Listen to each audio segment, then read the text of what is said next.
ம். என்ன தலையில கை வச்சுட்டு பார்த்துட்டு இருக்கீங்களா? ஆமா. இப்ப என்ன ஆக போகுதுன்னா, இந்தியால இந்த காலநிலை மாற்றம்லாம் நடந்திருக்கு.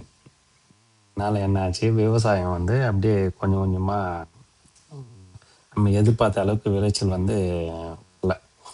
அதனால இந்த வெங்காயம், தக்காளி, இதர காய்கறிகள் எல்லாம் அடுத்த மாசத்துலேருந்து ரேட் ஏறும்.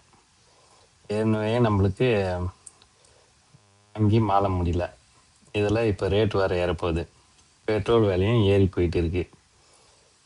இது என்னடான்னா, இவனுங்க சண்டைய நிறுத்துற மாரியும் தெரியல. யாரு? பைத்தியக்காரன் ஒருத்தன் இருக்கான். நான் ஒண்ணு பண்ணிட்டு இருந்து பாம் போடுறேன், அது போடுறேன். கரெக்ட்டா அவங்க அ இ அதான் யுஎஸ பத்தி தான் சொல்றேன். ஈரான விட கரெக்ட்டா இந்த நுழைவாயில்ல போயிட்டு டப்பு டப்புன்னு 2 கன்டின்யூ பாம்ப்லாம் போட போறாராம். அப்படின்னு நியூஸ்லாம் பார்த்துட்டு இருந்தேன்.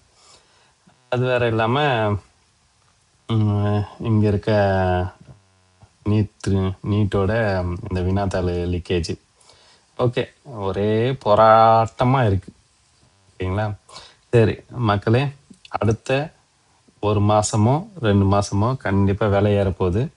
அதுக்கேத்த மாரி குறைஞ்ச அளவுல அ உங்களுக்கான இப்ப என்ன பார்த்தீங்கன்னா, இந்த கிளைமேட்டுக்கு முடிஞ்ச அளவுக்கு இந்த சின்ன சின்ன காய்கறிகள்லாம் வந்து முடிஞ்சா இடம் இருந்தால் அத வந்து வளர்த்துங்க. இந்த அ அட்லீஸ்ட் புதினா, கொத்தமல்லி சின்ன சின்ன உங்களால முடிஞ்சத அப்படியே ஒரு வளர்த்துக்கிட்டீங்கன்னா, கொஞ்சம் மேனேஜபிளா இருக்கும். ஓகேங்களா? கண்டிப்பா சொல்றேன். இன்னும் ஒரு 1 1/2 மாசத்துல அ வெங்காயம், தக்காளி ரேட்லாம் ஏற ஆரம்பிச்சுரும். எல்லாமே ஏறிட்டு இருக்கு.